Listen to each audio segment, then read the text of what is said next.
तर ते कुठल्या पातळीवर आहे आपल्याला सांगता येणार नाही. मी एक वेगळी कथा म्हणजे खालून 2 मेसेज आले मला की सर ती कथा सादर करा. मात्र परवा एकाने सांगितले की सर ती कथा सादर करू नका. मी 6 वेळेस कथा ऐकली आहे. म्हणलो का बाबा दरवेळेस लोक वेगळे असतात ऐकायला. काय नाही म्हटलं तुम्ही 6 वेळेस रडवला आता 7व्या वेळेस रडू नका. म्हणून दुसरी कथा सांगण्याचा प्रयत्न करतोय. तारा आणि शंकरच्या लग्नाला 6-7 वर्ष झाली होती आणि ताराची पूस उजवली नव्हती.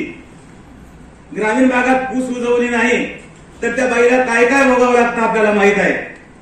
ताराच्या सासूने प्रयत्न केला, इकडे दाखवलं तिकडे दाखवलं, दवाखाने झाले, धूप झाला, अंगारा झाला, नवस झाले, गंडे दोरे झाले, सगळं झालं, परंतु ताराची पूस काही उजवत नव्हती. आणि ताराच्या सासूने आता निर्णय घेतला की ताराला सवत आणायची. ताराला सवत आणायची तर कुठली? जुन्या बायका अगदी हुशार, घरात भांडण नाही झालं पाहिजे. एक दिवस ताराची सासू ताराच्याच माहेरी गेली आणि ताराच्याच बहिणीला मागणं घालून आली. आणि काय बाई म्हणली, तुमच्या पोरीची पूस उगवत नाही, आता काय करायचं, माझं एवढं मोठं, आता माझ्या लेकराला लेकरू होईना, मला डोळे मिटायला काय करू आता मी. आणि तिने तिच्या बहिणीलाच मागणी घातली. ताराला हे माहित नव्हतं आणि शंकरला तर माहितच नव्हतं. शंकर आपल्या शेताकडे काम करायला संध्याकाळी यायचा आणि एके दिवशी त्याची सासू आली आणि संध्याकाळी मुद्दामाला आली. तिने म्हणली, माय काय आली? ताराला विचारलं. आणि काय नाही माय, तुझी सासू आली आमच्याकडे. आम्हाला पत्ता बी नाही. काय म्हणली? माझं काही घराने केली का? काय नाही माय, तुझं घराला नाही, वेगळं सांगा ती. काय म्हणली? काय नाही, तुला सवत आणावं म्हणाली. तारा म्हणली, मला सवत? तुझ्यामध्ये कसं काय? काय नाही माय, आपल्या तिला तुला तुझी सवत करून आणावं म्हणाली. मायला सांगितलं, माय तारा एवढं घाबरू नको, तुझीच बहीण सवत म्हणून तुझ्या घरात येणार आहे. आणि काय कर, शांत राहा. एखादी लेकरू बाळ झालं, बहिणीचं काय तुझं काय, माय दोघी मिळून संसार करता, काय राहिली काय 2 ते 3 बाया म्हणतात, काय काय घेऊन मानलं. लेकीला समजून सांगितलं. ताराही तयार झाली आणि संध्याकाळी शंकर जवळ आला. शंकरच्या कानावर ही गोष्ट गेली की आता मला लेकरू होत नाही म्हणून माझी माय मला सवत करायला निघाली आहे. शंकर शिकलेला नव्हता पण शहाणा होता. हे सगळा प्रस्ताव ऐकायला, 2 बाईचा प्रस्ताव ऐकायला शंकरनं सांगितला, लगीन कुणाचं करायचे? तुमच्या दोघीचं का माझं? मायला विचारला, सासूला विचारला. ते म्हणतात तुझंच करायचे, आपल्या घराला दिला पाहिजे, वंशाला दिला पाहिजे. शंकरनं सांगितलं, मी दुसरं लगीन करणार नाही, तुम्हाला काय करायचे? आता मात्र ताराची आई, ताराची सासू दोघी परेशान झाल्यावर आता काय करायचं? दुसऱ्या दिवशी सकाळी ताराची माय निघून गेली आणि ताराच्या मायनं जाता जाता ताराच्या सासूला सांगितलं, 4-8 दिवस जाते, 4-8 दिवस गेले की तयार होते जावई, आपण लवकर लग्न करून टाकू. आणि शंकरच्या डोक्यात वेगळाच विचार येत होता. शंकर दुसऱ्याच दिवशी बायकोला घेऊन दवाखान्याला गेला आणि त्यानं तिथल्या दवाखान्यात नेऊन दाखवलं. दोघांची तपासणी केली. शंकरच्या डोक्यात काय चाललंय कुणाला कळत नव्हतं. दोघांची तपासणी केली. शंकर फार शिकलेला नव्हता, मात्र त्याने तपासणी केली. 4 दिवस घरी आला. 4 दिवसानं पुन्हा रिपोर्ट आणायला गेला आणि रिपोर्ट आणल्यावर त्याने एके दिवशी तारा बाहेर गेल्यावर मायला सांगितलं, माय माझ्या लग्नाच्या भानगडीत पडून होती. तुम्ही काय झालं बाबा? माझी नाजूक गोष्ट आहे, दोष नाही होत नाही, मजातच आहे. आता मात्र ताराच्या सासूचा पाय खाली वर अंग खाली वर हलायला माझ्याच डोस्यामध्ये पोरग सांगते, आता काय करायचं? ताराच्या सासूने जे अंतरण धरलं, ताराची सासू उठलीच नाही. एके दिवशी देवाच्या घरी निघून गेली. शंकरचं लग्न तसंच राहून गेलं. ताराच्या मायनं वाट बघून आपल्या लेकीचं दुसरीकडे लग्न लावून दिलं आणि इकडं शंकर आणि ताराचा संसार पुन्हा नव्याने सुरू झाला होता. आणि त्या दरम्यान ताराच्या मायनं ताराला एक गाय दिली होती. त्या गायीला ताराने प्रचंड जीव लावला होता. गाय आता गाभण राहिली. ती गाय काही दिवसांनी येणार होती आणि तारा तिची काळजी घेत होती. माहेरच्या गायीची कल्पना बायांना असू शकते. तारा तिच्या आईची गायीची काळजी घेत होती. आणि एके दिवशी सकाळी पहाटेच्या आसपास गायीच्या वेदना सुरू झाल्या. गाय प्रसूत झाली, गाय व्याली आणि तिने एका बाळाला जन्म दिला. मात्र बाळाला जन्म दिला आणि त्या गायीनं आपला प्राण सोडला. तारानं मात्र खूप धिंगाणा केला, कारण ती माय, तिची गाय तिची माय होती. तारा हमसून रडली. माहेरचं माणूस मिळाला तारा. इकडे त्या बाळाचं नाव त्या तारानं महात्मा ठेवलं होतं. ती आपल्या महात्माला जीव लागली, पोटच्या लेकराला जीव लागलेली. तिला लेकरू झालं नव्हतं पण आता तिने त्या वर्षाच्या लेकराला मातबाला जीव लावायला सुरुवात केली. लेकरू लहान होतं, वासरू लहान होतं. तिनं सुरुवातीला थोडं बाहेरचं दूध आणायचं, दूध पाजवायचं. पण गरिबीची अवस्था आता काय करणार, आणि गरिबीची अवस्था असल्यावर थोडं थोडं दूध आणायची. आणि दूध आणल्यानंतर दुधाबरोबर तिने काय करू लागली, दुधाबरोबर त्या वासराला चहाही पाजू लागली. महात्मा जरा वाहू लागला, चारा खाऊ लागला. महात्मा जरा आता बऱ्यापैकी चांगला झाला होता. वर्ष 2 वर्ष गेली, महात्मा आता बऱ्यापैकी जमला होता. आणि तारा आता महात्माची माय बनून राहिली. 2 वर्ष गेले, आणि 2 वर्ष गेल्यानंतर जूनला पाऊसच पडत नव्हता. मिरग असा कसा गेला, आणि असे 2, 3, 4 नक्षत्र असे कसे गेल्यानंतर सगळीकडे दुष्काळाचं वातावरण दिसू लागलं. गावात पाणी नव्हतं, चारा नव्हता. लोकांची पोटं खपाटायला लागली होती. सरकारची कामं चालू होती. आता काय करायचं असा प्रश्न पडला होता. आणि 15 दिवसावर दिवाळी आहे, आता नवरात्र सुरू झालं होतं. नवरात्रासाठी तारानं आपलं घर धुवायला काढलं, स्वच्छ करायला काढलं. आणि संध्याकाळी शंकराला तर शंकरला भरभरून ताप आला. आता काय करावं, हे काय सल्ल्याने देव माय काय चुकले मी.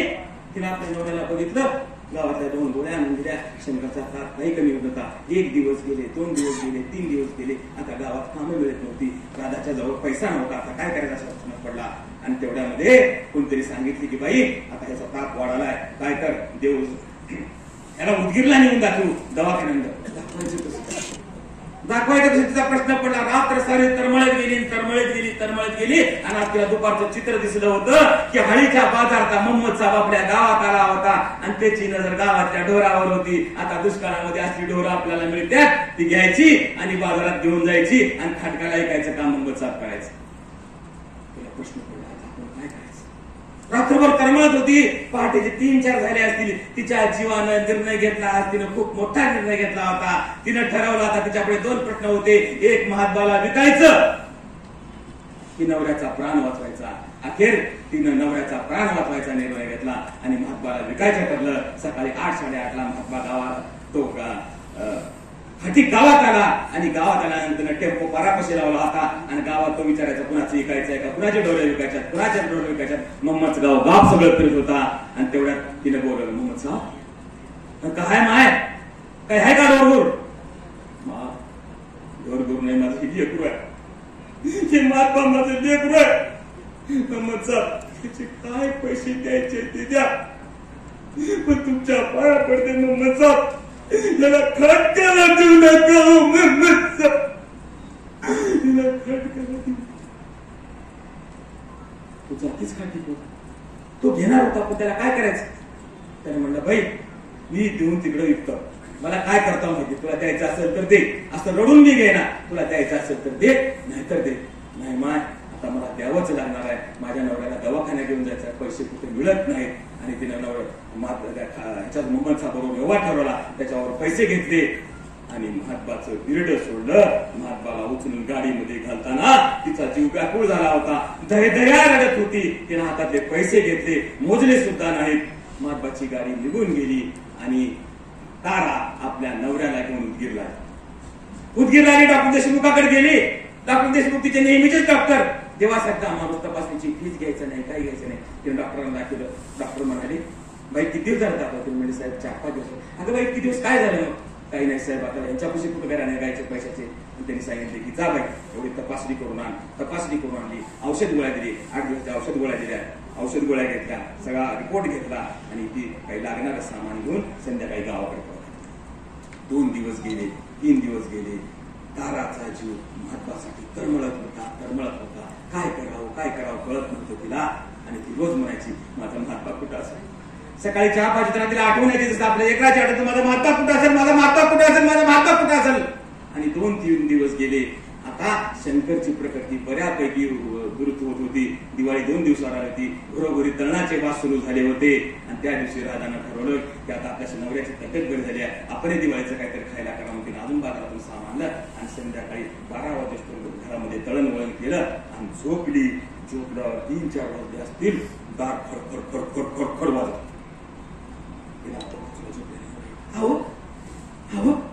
उठा की ए बाई झोप. सारखं किरकिर 4 दिवस माझी तब्येत करून आज झोपला. काय किरकिर. दार वाजले. येड लागली का काय तुला. त्या जनावरांचं येड लागलं त्या. अगं गेलं ते वाचून गेलं. खटकार का आपलं जाऊ. मात्र दाराला आवाज येत होता. तिने म्हटलं, अहो नाही हो, खरं हो, दार वाजलेले हो, बघा हो.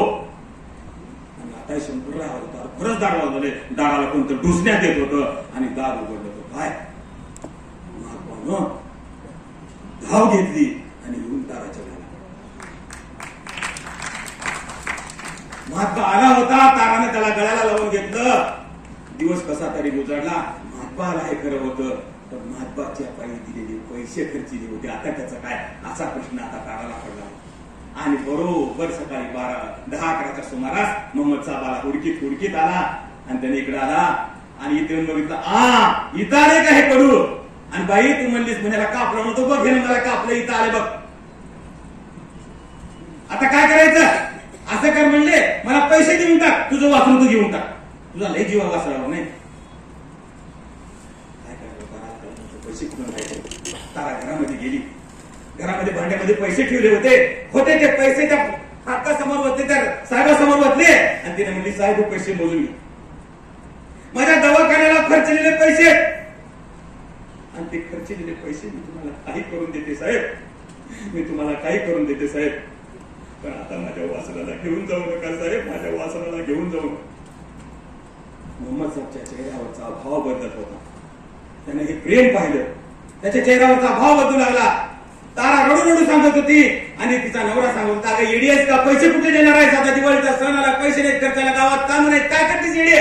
त्या दोघांमध्ये भांडण सुरू झालं आणि तेवढ्यात मोहम्मद साहेब म्हणाला, दोघे शांत बसा, आता माझं एक नाव आहे का बाई, परवा दिवशी भाऊबीज आहे, एवढे पैसे मी घेऊन जातो, उरलेले पैसे तुम्हाला भाऊबीज समजा, तुम्हाला भाऊबीज समजा.